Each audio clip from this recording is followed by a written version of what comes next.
Hindi naman squatters area to, ah. Anong ginagawa mo dito? Ikaw napakawalang hiya mo. Ano ba talagang masamang hangin ang nagdadala sa'yo sa landas ko? Bakit hindi mo itanong yung sarili mo? Bilang ikaw naman ang may masamang ugali. Huwag mo akong sisimulan. Baka makita mong hinahanap.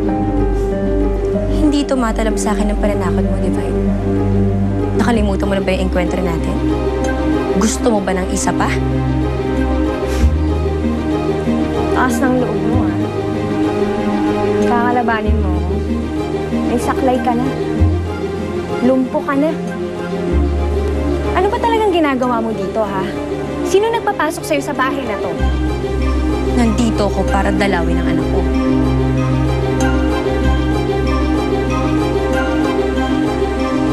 Sino anak mo? Si Blanca? Oo, Divine. Anak ko si Blanca.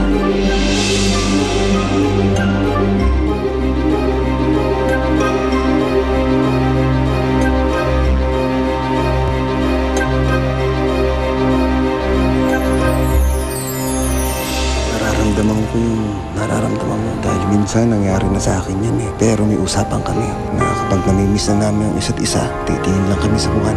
Dahil ang buwan ang magiging tulay. Ang magiging tulay para kahit malayo, magkasama pa rin.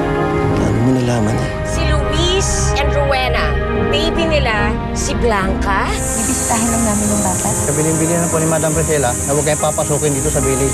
Ngayon pa lang, laglag na ako kay Luis. Paano pa pag nagkita sila ni Rowena? Hindi ako papayag na maging one big happy family sila. Magic! Ganito po! Ibon yan! Hindi, aso po yan. Ruff, ruff, ruff. Anak, aalis na tayo dito. Sasama ka na kinanay. Andito nga yung kidnapper. Pumunta ka na rito at baka makatakas pa. Sino makakatakas? Si Rowena! Yung kidnapper! Kinikidnap si Blanca.